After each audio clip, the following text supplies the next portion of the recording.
Assalamualaikum warahmatullahi wabarakatuh. Alhamdulillahirabbil alamin wa bihi nasta'in wa ala umuri dunya waddin wassalatu wassalamu ala asyrafil anbiya'i wal mursalin sayyidina wa maulana Muhammadin wa ala alihi wa sahbihi ajma'in, amma ba'du. Yang saya hormati Bapak Profesor Dr. Haris Supratno selaku Rektor Universitas Hasyim Asy'ari. Yang saya hormati Bapak Dr. Jasminto selaku Dekan FAI. Yang saya hormati Bapak Dr. Hanifuddin selaku dosen pengampu mata kuliah Filsafat Pendidikan Islam.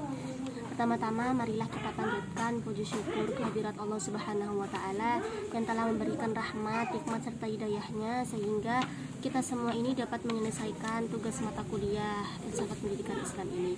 Kedua kalinya salawat serta salam semoga tetap tercurahkan kepada junjungan kita Nabi Agung Muhammad Shallallahu Alaihi Wasallam, karena beliaulah yang telah memimpin kita dari zaman ke-8 menuju zaman yang terang benderang, yakni ad-dinul Islam wal iman. Baik, pada kesempatan kali ini saya akan menjelaskan peta imajinasi saya yang memuat materi tentang dasar pendidikan dan dasar pelaksanaan pendidikan Islam. Yang pertama yaitu dasar pendidikan Islam, yaitu terdapat dalam UU nomor 4 tahun 1950 nomor 2 dan nomor 2 tahun 1945 bab 2, yaitu pendidikan dan pengajaran ini berdasarkan dengan asas Pancasila dan UUD serta kebudayaan bangsa Indonesia. Yang kedua, ketetapan MPRS nomor 27 bab 2 pasal 2, yaitu berbunyi dasar pendidikan adalah falsafah negara Pancasila. Selanjutnya yaitu UU Undang-Undang Republik Indonesia nomor 2 tahun 1989, yaitu dasar pendidikan Indonesia ini berdasarkan Pancasila dan Undang-Undang Dasar 1945. Selanjutnya dasar pelaksanaan pendidikan. Nah, dasar pelaksanaan pendidikan ini memuat beberapa aspek. Yang pertama itu aspek biologis. Jadi aspek biologis ini berhubungan dengan perkembangan dan pertumbuhan anak. Nah, aspek biologis ini ada beberapa faktor yang mempengaruhi, diantaranya yaitu yang pertama hereditas.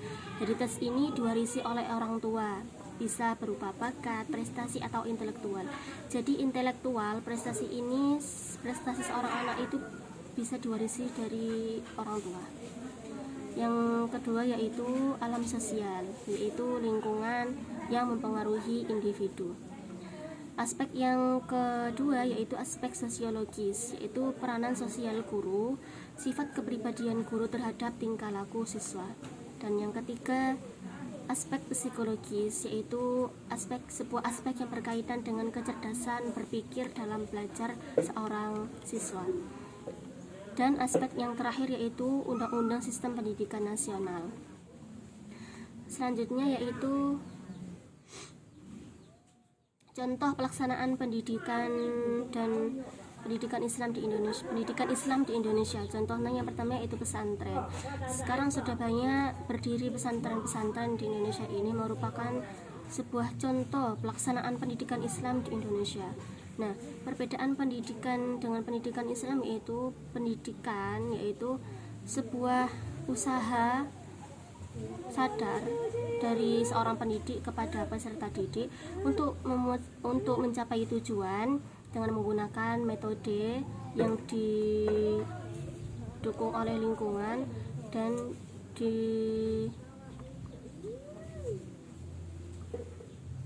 didukung oleh sarana dan prasarana. Sedangkan pendidikan Islam yaitu sama pengertiannya, tapi ini memuat dengan lebih ke mengajarkan tentang ajaran-ajaran Islam dan berdasarkan syariat Islam. Selanjutnya menjelaskan tentang tanggung jawab pendidikan menurut Islam. Nah, tanggung jawab itu apa sih? Tanggung jawab itu adalah amanah. Contohnya seperti anak dan harta.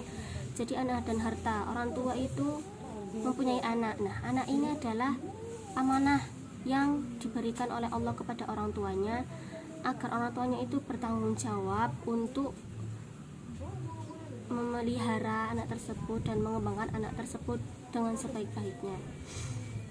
Tanggung jawab pendidikan menurut Islam ini ada beberapa. Contohnya bentuk-bentuk tanggung jawab pendidikan Islam. Yang pertama itu tanggung jawab iman. iman adalah ma'rifatun bil qalbi wa qaulun bil lisani wa amalun bil badani. Jadi iman itu adalah meyakini dalam hati, mengucapkan dengan lisan, dan mempraktekkan dengan perbuatan. Nah, jika iman ini baik, maka baik pula akhlaknya. Yang selanjutnya yaitu tanggung jawab pendidikan akhlak. Pendidikan akhlak yaitu akhlak itu apa sih? Yaitu perbuatan baik dan buruk. Nah, perbuatan dan baik dan buruk ini tolak ukurnya adalah Quran dan hadis. Jadi dikatakan buruk atau baik itu yang menjadi sumber rujukannya adalah Al-Quran dan hadis. Selanjutnya itu tanggung jawab pendidikan jasmani. Tanggung jawab pendidikan jasmani ini mengantarkan tubuh menjadi sehat dan terpenuhi oleh asupan gizi yang cukup. Nah, asupan gizi yang cukup ini adalah tanggung jawab orang tua. Tapi sekarang ini asupan gizi yang cukup ini juga menjadi tanggung jawab pemerintah. Bagaimana pemerintah itu memfasilitasi gizi, bagaimana caranya untuk mensejahterakan ekonomi rakyatnya. Nah, jasmani itu sendiri adalah fisik yang terdiri dari seluruh anggota tubuh. Yang selanjutnya itu tanggung jawab pendidikan akal. Akal yaitu daya atau kemampuan berpikir yang ada pada manusia, bukan otak tetapi hati manusia. Yang pertama, tanggung jawab pendidikan akal. Pendidikan akal di sini ada dua, yaitu akal bakat. Ada tiga. Yang pertama itu akal material. Akal material ini menjelaskan tentang deskriptif atau apa adanya. Sedangkan yang kedua akal bakat. Akal bakat ini sudah mulai menangkap dan menerjemah. Yang ketiga itu akal aktual. Akal aktual ini tidak hanya menangkap tetapi memahami dan menafsirkan secara sempurna bagaimana tanggung jawab pendidikan akal. Nah, tanggung jawab pendidikan akal ini adalah mengarahkan dan membimbing akal manusia agar tahu bahwa Allah itu adalah Tuhannya dan manusia ini adalah makhluk ciptaan Allah. Selanjutnya itu tanggung jawab pendidikan rohani. Menurut Al-Quran ada tiga, yaitu yang pertama al-lawamah, yaitu menyesali dirinya.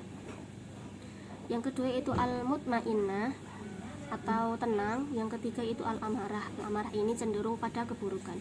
Selanjutnya yaitu tanggung jawab pendidikan sosial adalah membentukkan kepribadian yang utuh dan mengajak manusia pada jalan kebaikan.